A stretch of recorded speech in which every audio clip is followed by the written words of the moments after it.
Okay, good afternoon, everybody, and welcome. We're delighted that you're joining us today to hear a bit of a conversation about harnessing communities to create better places to live. I've got two experts joining us today who are Huan Rimington from Build Up and Simon Myers from Cody Dock. And when we start, we're just waiting for everyone to come in from the waiting room. Kelly, could you just let me know when everyone's in? Oh, nearly there. Everyone's in now. Fantastic. Thank you. Right. Good afternoon, everybody, and welcome. My name is Mary Rose Gunn, and I am the founder and the chief executive of Fore. We are a funder that is backing exceptional small charities and social enterprises across the UK that are transforming lives and society. So we screen lots of applicants. We provide advice and support through the application process, but we are about finding the charities that have got huge potential for impact and huge potential to create benefit to community and society. We bring together funders and businesses and people with skills who want to help those charities. And we are thrilled today to have two really fantastic examples of inspiring social entrepreneurs with us. We have Simon Myers from Cody Dock and Huan Rimington from Build Up, who are both working in the sphere of community regeneration and getting people on the ground involved in creating better places to live. So I think I'll start and we'll have lots of time for questions at the end, but please also do put questions in the chat, anyone who's listening. I'll start by asking both Simon and Huan to just very briefly explain what Cody Dock and what Build Up are about and why you were involved in setting them up. So Simon, shall I start with you? Hi there, thank you. Hello everyone. I am the chief executive of a charity called Gasworks Dock Partnership, which is behind the Cody Dock project, which essentially is a sort of community-led regeneration of a 2-acre formerly derelict dock in East London on the River Lee, London's second river. If I look out of my window, I can see sort of Canary Wharf in one direction. I can see the O2 to the south of me, and Stratford is behind me. And we came about in response to the prospect of the Olympics coming to East London, and certainly in the context of Newham, a prospect of the population increasing by 52% over 10 years. And within a landscape of Newham having one of the most transient populations in the country, where the average stay was and still is to this day about 4 years. And we felt that if people only stayed 4 years, those 55,000 new homes on our doorstep wouldn't support cohesive communities if people stay such a short time. And we felt that there was great opportunity within the regeneration of our area for community building and for the community to play a more active role in the landscaping, reimagining and regeneration of their local area. And so to that end, we managed to negotiate a 999-year lease for Cody Dock. And we've spent the last 10 years clearing lots of waste, landscaping, opening it up, responding to the community and what they wanted to build, building art space, studios, quite a significant environmental program, and a schools program. And we have about 1,500 volunteers a year coming through Cody Dock, helping with all the work. And we're averaging about 150,000 visitors coming through and using our facilities. Can I add in a bit here, Simon, to kind of give put the sparkle on what you do because you're far too modest.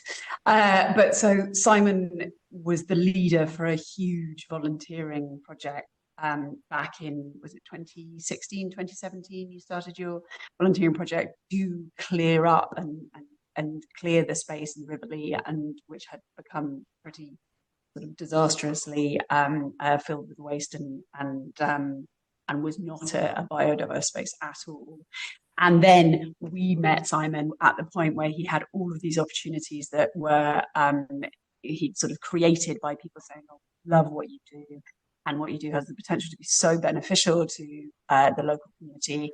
Would you like to have, here's some planning permission to do something. Here are some people that wanted to help him, but he didn't have the opportunity to, you were still doing your day job, basically. And since Simon, who was doing it as a volunteer, has been able to, and we're thrilled that we were able to play a part in that, do this as his real job, Cody Dock has, and the Gaswork, the kind of parent organisation, that has just gone from strength to strength, and was recently featured in David Attenborough's documentary, and has also won one of the top awards for biodiversity project. So is now a kind of beacon of community regeneration and creating biodiverse spaces in the country. So anyway, that's who Simon really is. He is a thought leader and an inspiration, and someone who is working to bring communities together in order to, as you say, work with people in Newham and help them stay longer. I wonder if what the average length of stay in Newham is of the people that are involved with Cody Dock. You ever asked that, Simon? That's a very good question. We are doing lots of data gathering, yeah, it would be interesting to see whether we're bucking the trend with people who we touch. Watch this space. We might be able to come up with some data. Thank you, Simon. I'm going to, before we sort of get the conversation between us going, Huan, would you be able to give the overview of Build Up and where Build Up came from and what your ambitions are? Of course. So yeah, firstly, thank you for having me here today. I'm Huan Rimington, founder and director of Build Up. We've been around 9 years, coming on 10 very quickly. Build Ups is a charity based in London for young people to shape where they live. We do that by running very practical projects for young people to design and build community and public spaces. So where do we come from? The starting point was how regeneration normally happens in London. It generally doesn't benefit people that live there. In particular, it doesn't benefit young people, and both young people and people that live there rarely have a stake or a say in it. And like what we create as a result is places which aren't fit for people, and places whose kind of building process treats people as disposable. And we wanted to create a way of building and essentially regeneration that builds the kind of capacity of people in the process, listens to people in the process, and creates kind of truly inclusive spaces and places as a result. We started really practically, and we had an idea and we ran a small project with 5 young people over a half term, and borrowed tools, borrowed materials, did it on annual leave. And this thing worked exceptionally well. And kind of what we learned that actually when you kind of put time, trust and responsibility in young people can perform amazingly well and can take on roles which within kind of existing systems, education and constraints of sometimes prejudices put towards them, it's really difficult for them to do otherwise. So a big part of who we are and what we do is developing young people through our design and build processes. So to give you an idea of how Build Up works and what we do, we'll start with a group of young people who will work with our team and like local partners to understand what should be a space should be and what is needed. They'll then like develop a design themselves, and they'll work really practically, but also using kind of traditional architecture and design techniques. We then, as a team, take that design further, make sure it's feasible, can be built on time and money, and is safe and meets all due requirements. Then young people come on site and work with us to build it. They learn construction skills through a project-based methodology. So when we approach a new task, our team teach them how to use that skill. And that skill makes sense because they're using it within a real context rather than a theoretical one. And as a result, kind of young people who don't really get on at school, lots of theoretical types of learning don't work for them, can do really well on these projects. Then when it's finished, we have a space which young people can say, I built that for years to come. And what we find is these spaces are looked after and enjoyed like in a whole new way, much more than like, say, if we were to put something there. And our kind of experience of this sort of design and build process is actually young people are experts at how public spaces should work. They spend far more time in them than architects and designers. And we feel as a result, they can do that work better, and have a real value to all of us to create places which are fundamentally inclusive and accessible to everyone in the community. So we've done 50 projects now, or 53 even, and worked with like 2,000 young people over 9 years.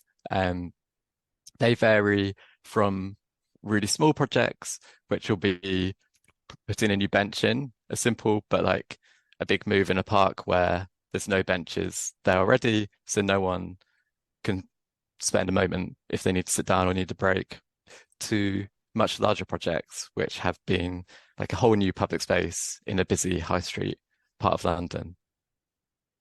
In terms of what we're looking to do next, we're aware, like at the moment, like there's a limit to how far we've gone, and we think there's a value to young people shaping their communities across the whole of London.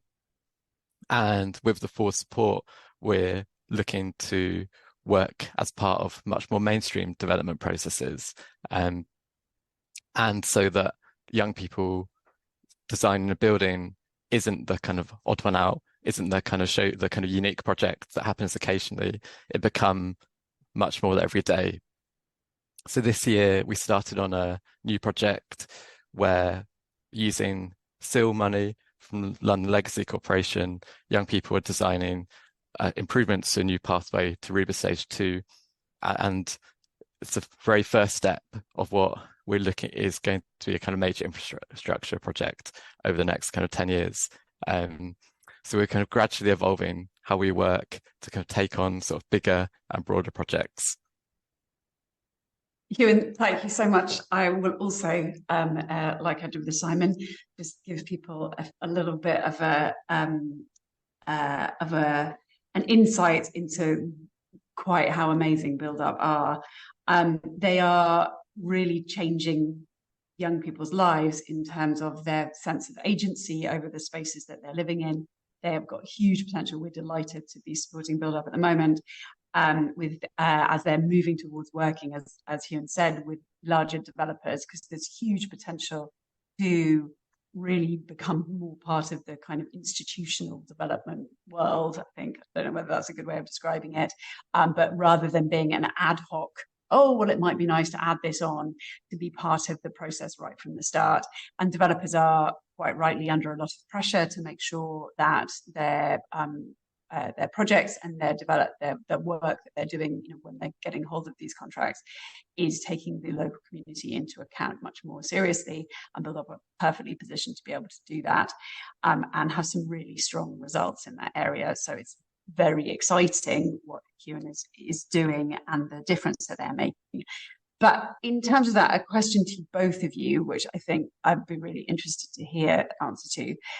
With what you're doing, and I think probably a lot of people listening will be interested in, harnessing communities to create better places to live it's something that is how do you measure the impact of that in terms of raising support, whether it be from businesses or funding or just getting people involved. People now want to be able to see tangible results, and they want to be able to see data. How do you two address those questions when they come to you? And yeah, I'd love to hear what your challenges are around that, because do you find that people are becoming more demanding in terms of they want categoric evidence of the benefits that you're bringing? So yeah, I could answer that to begin with. I mean, the first bit around the categoric evidence is the built space. And we'll show a photo of before and we'll show a photo of after.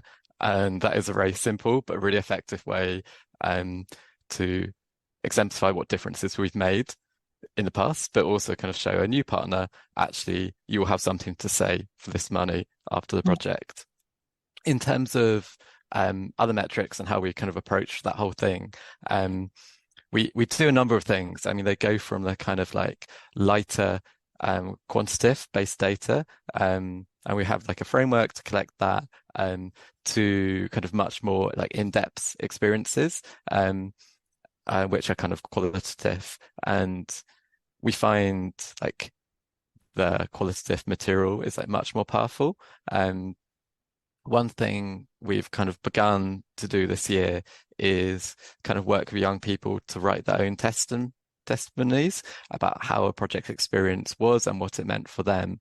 And they'll kind of work with essentially a sort of ghostwriter who's familiar with them and kind of develop the content with them and then approve the content in a way anyone else in a kind of senior position would have speeches or other content written for them.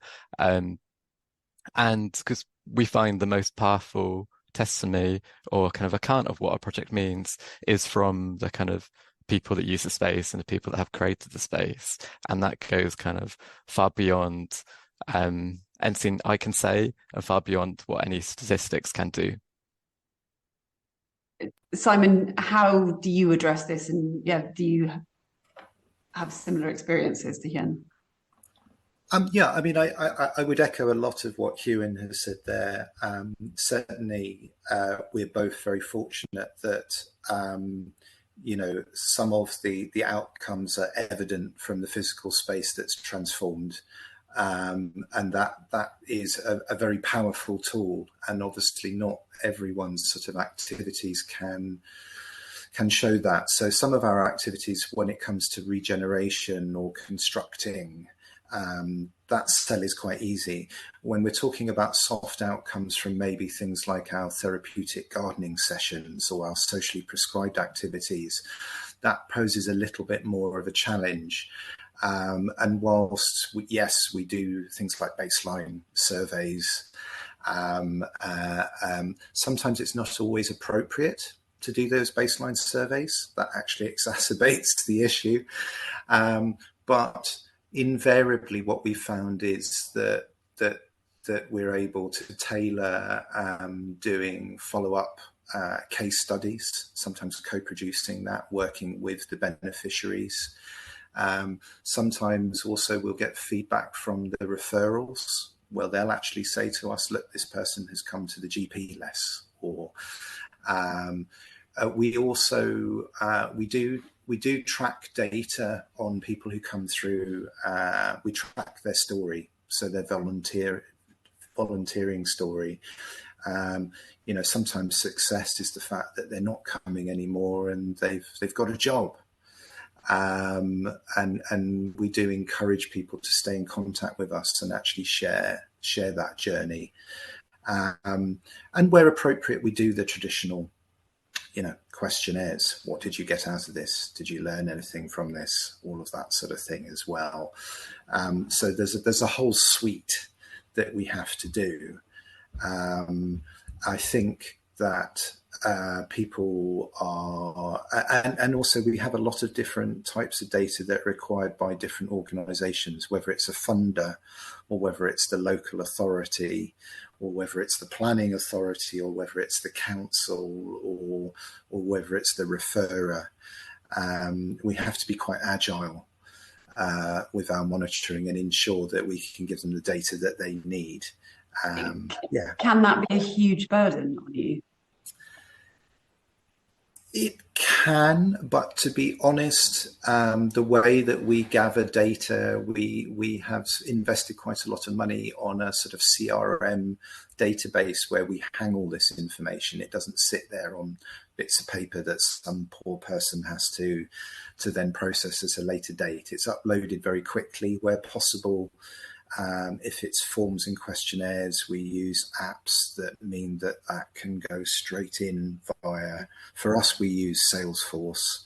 It's a bit clunky. And we use form assembly where that data can land straight into CRM database. And the great thing about that for us is rather than it just being for evaluation, our project managers can actually see at the end of the day how something actually went and get a sense check of what's going on. It's very good for flagging issues or where things haven't gone so well. So I think if you can integrate it and it's actually useful, it's about having buy-in. And if your team can see how it serves them and it's not just for the funder or the annual report, and it's useful on a day-to-day basis, it's not actually too cumbersome.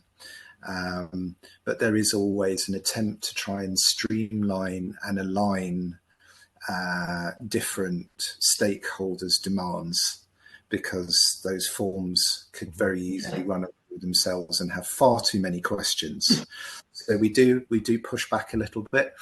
And I would also say you've got all the kind of, we exist within one of the ethnically most diverse parts of the country, if not the world.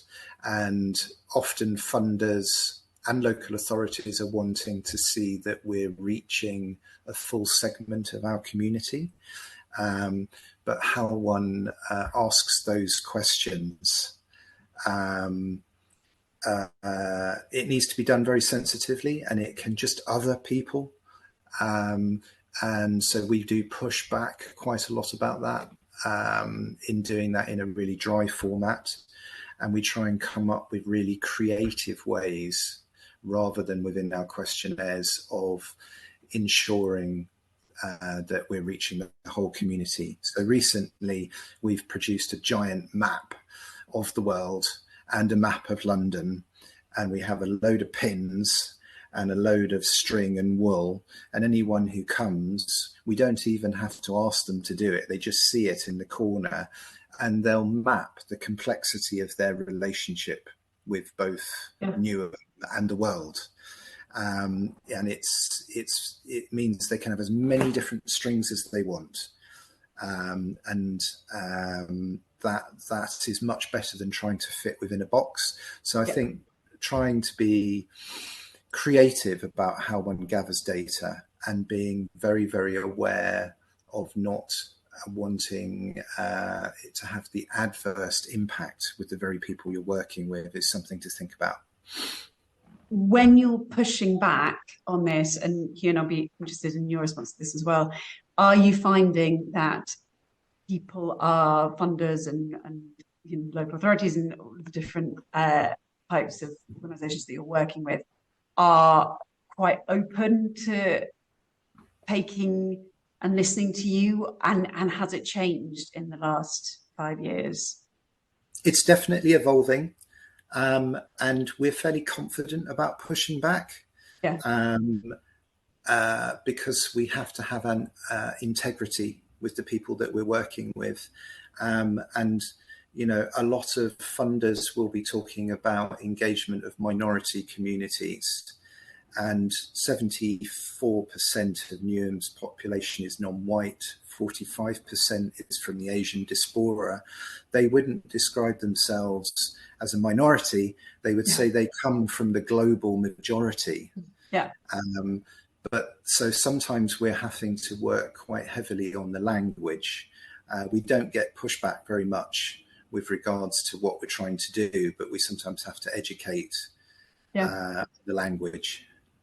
I'm really pleased to hear that the stakeholders and those sort of people on the side of funding, though, are willing to take that pushback, and I hope that for lots of, because I think a lot of charities aren't that confident about giving that sort of, oh, they've got all the power because they're the ones giving the funding, aren't that confident about pushing back. So hopefully that's something that is interesting to hear, that you have success with that. Huan, how?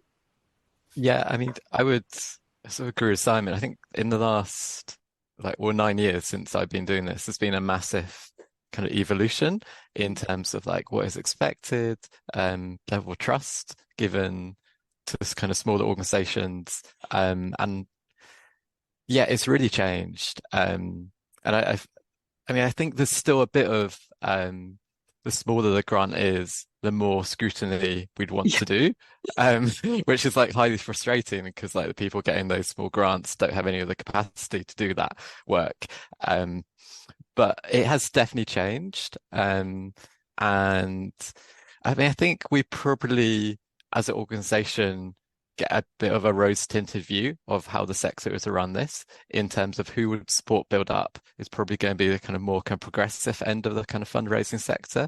And we, from our experience, more traditional organizations are less keen on the kind of agency part of like why we exist and kind of young people's empowerment. And so we haven't been successful getting funds from them. So probably don't have as many experiences with traditional ways of working. But what, yeah, I would say is like we've been able to kind of have conversations about kind of aligning kind of requirements, aligning deadlines, and like doubling up, be like, okay, can I do the same as this other funder? And people are like, yeah, of course. And that's kind of been, I think, a new thing in the last 2 years, which is really positive. Yeah, that's really positive. Do you, you're both working with developers now, in different ways. What do you find are the benefits and the challenges of these relationships that you're building, and where do you feel that there might be potential to change things? So benefits, I feel, is the scope of what we do in the kind of, we want to be mainstream. We don't want like young people's work being the kind of the beautiful example which happens once. The challenge is there's a lot of uncertainty in the development process for everyone involved. And so things change and a lot of work is wasted and lost. And that's kind of the way of the industry. And so there's a real risk that we waste a lot of work as part of that process in terms of like developing involvement on projects and doing work, which when the kind of factors delay or alter or change or kind of part of the kind of value is stripped out of a development, we get stripped out and we've wasted a huge amount of resources which could be spent doing our charitable aims. Have you learned through, it sounds like some tricky experiences as well as the positive ones, have you learned to spot warning signs, or are there any ways that things that you've worked out you can do to protect yourself a bit against those situations? Completely. I think it's about level of, there's a kind of risk assessment at the beginning, considering that kind of when you're doing the work in relation to when you're being paid. And like actually now, for some of the work which we previously developed in the past, we would expect payment upfront because there's a risk to us and we don't have funds to do this otherwise. And then actually being selective with what projects we take on. I think that is really important. So it sounds to me like confidence is a key part of it, is you're going in saying, we'll be involved, but you need to pay for us to work up a proposal, that sort of attitude, as opposed to, which is so often in the charity sector, we're all like, oh, you want to talk to us, we'll do whatever you need. Mm-hmm. Also, I'd say alongside the confidence piece, like valuing what you do, and actually identifying organizations that don't hold your values, and they may have money for a project, but properly working with them may be a nightmare, or could, And if those values don't line up and they're not kind of supporting your ways of working, and there's not that commitment there already, there's a huge financial risk for you to take on that work. That's a really helpful piece of advice, is really checking out the values of the organizations that are potential partners and seeing if they're aligned. Simon, have you got any thoughts or tips? Yeah, our relationship with developers, I think, is slightly different with Huan. I think that we engage with local developers because we realise that they're a very significant player and stakeholder in what we're trying to do locally, and the planning system and the sort of local area plans and London area plan, and all the regulatory stuff that they have to adhere to. There's a big gap there in properly safeguarding ecology or adequately serving communities, particularly the ones that are there. And actually, there is almost an adversarial relationship between a developer and the planning team. How much can we get out of them, and what can we get away with, is sort of the relationship. And even when sometimes they might have aligned aspirational goals, that the nature of that relationship means that those things don't come out. And whereas, because we don't have that we have no power over them, we're able to walk into that space, and if anything, they actually want association with what we're doing. So we're able to have conversations within that space and identify common goals. And so what we found is that sometimes we're able to be that safe space to bring out the best in them. Yeah. And because we're having conversations with the other team, we sometimes identify things that actually both of them really want, but they haven't managed to broker those conversations. What we've been less successful in is monetizing that service, and it definitely is a service. But actually, for us, it's just about actually getting the best out of what's going on around us. So yeah, it's different experience. I think the downside is that there are times where we must and have to engage with organisations that don't immediately align to how we work as an organisation, and we have to be very, very careful that through our association with working with those organisations, we do not undermine our brand and our reputation. And so, a little bit like Huan has referred to, we have to risk assess throughout that relationship and sometimes step back from when we're offered things. It's in order not to condone behaviour, but at the same extent, we work with a lot of organisations that have very different values to ours, both developers and corporations. And as long as we're not compromising our own work, we do feel that, a community is made up of everyone. And if we can win some hearts and minds on the way, it is worth doing. Thank you. Would anyone like to ask a question? I have lots more questions, but I just wanted to give people who are listening the chance to come on screen and ask anything, and have a think about what you might want to ask. Because in the meantime, what I wanted to talk to Huan about a bit more was, you mentioned when we've spoken before about the challenges around working with young people and raising aspirations which then can't be delivered upon. Would you like to talk a bit more about that? And Simon, I know you've said that you're obviously not just working with young people, you're working with people of all ages, but you find sometimes there can be a bit of a challenge where you are, or a serious challenge where, you know, you're about improving local biodiversity, and then you are finding that systems are being rolled back, and targets are being rolled back that were helping you and had been set, and how do you cope with the hypocrisy sometimes of that? Yeah, okay, there's a few different things and a few different answers to this question.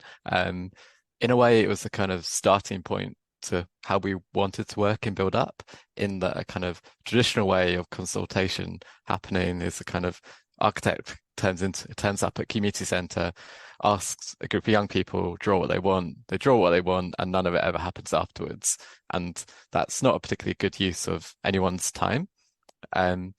So when we set up projects, it's really important that we understand what the parameters are, and we have a brief which reflects that parameters, like the hard lines that everyone is working with and that's communicated to young people. So when they're doing design work, they're designing within a reality, and they're making those tough decisions themselves. Then for our sort of small and medium projects, we'll make sure the project is funded before young people get involved. That means, like, if they're investing time, that time is going to result in an action, and to the best of our ability, we know that action can happen. It may have to change, and there may definitely be compromises and trade-offs along the way, but the project in its broad sense will deliver on the kind of outcomes which we offered. Then I guess what we're finding now is, though, we've taken on these bigger projects, actually the kind of timeline is a lot less clear. And we can't say, actually, we definitely have the money, because the amount of money needed to make the difference is huge and much bigger than we ever could be.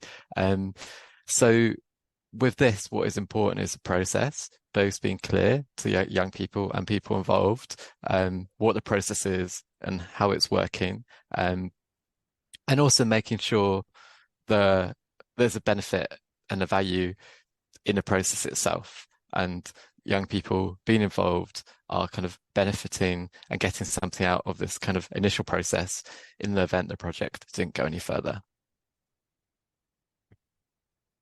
Thank you, Ian. That's really interesting. Simon, do you want to respond on this one? Or has he dropped off other people's screens? He's dropped off my screen. I think he is muted. Oh, Simon.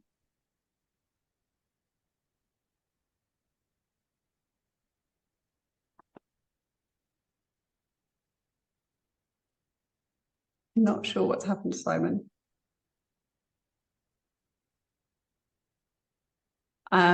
In the meantime, we've had a message in the chat from John Chown. Thank you. He's a board member of Compass based in Wales, and he is really interested in what you are, all the issues talking about around dealing with local authorities, planning, developers, procedural barriers. And he's wondering if there might be a possibility of sharing knowledge and speaking. And he's already had a response from Vicky Butler, thank you, saying yes. If to the participants on this, we'll send around an email, because we'll have a list. If you're all, I mean, if you don't want us to share your email address, please do let us know. But we will, we'll BCC you and send around contact details. So if you are interested in having a follow-up conversation, please let us know. Simon, welcome back. Slight venue change. Sorry, lost internet connection. That's absolutely fine. You were going to talk to us about the challenges that you have with targets being rolled back, and how that undermines, or it can undermine, some of the work in place in your engagement with your volunteers when they see absolutely being.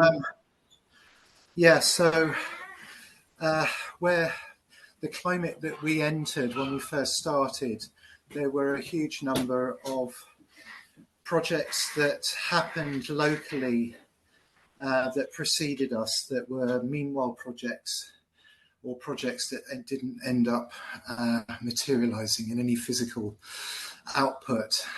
So very similar to what Huan was saying about maybe a public engagement thing where people imagine something put a lot of effort in, and then either a few years later it gets wound up because it was a meanwhile project that was using space in a temporary capacity, or it doesn't even get that far.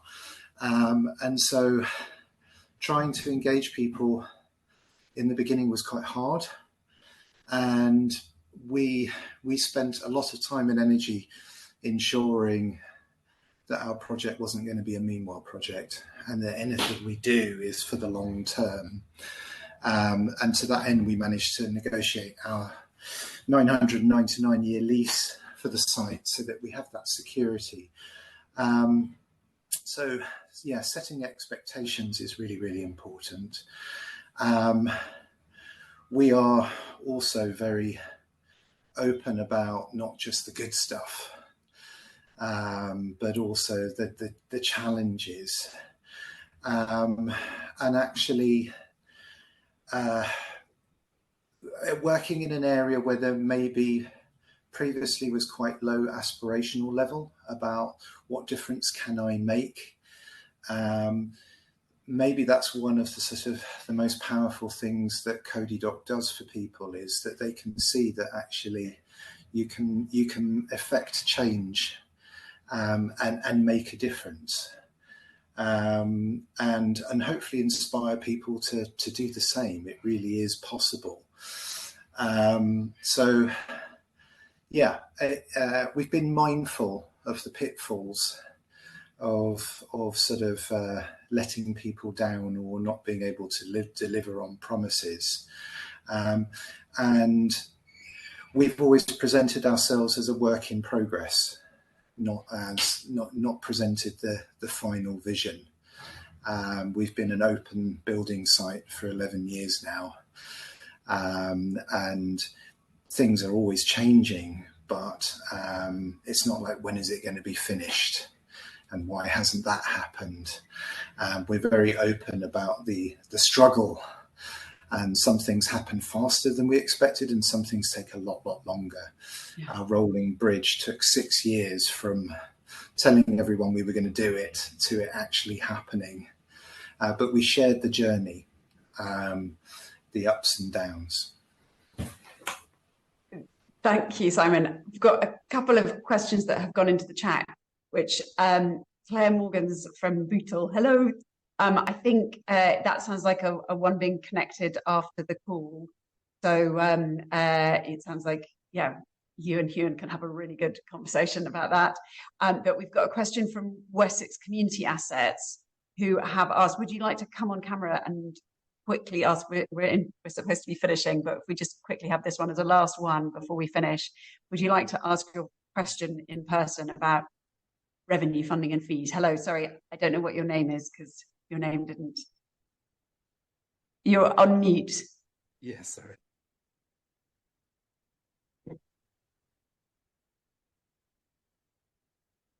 You're still muted.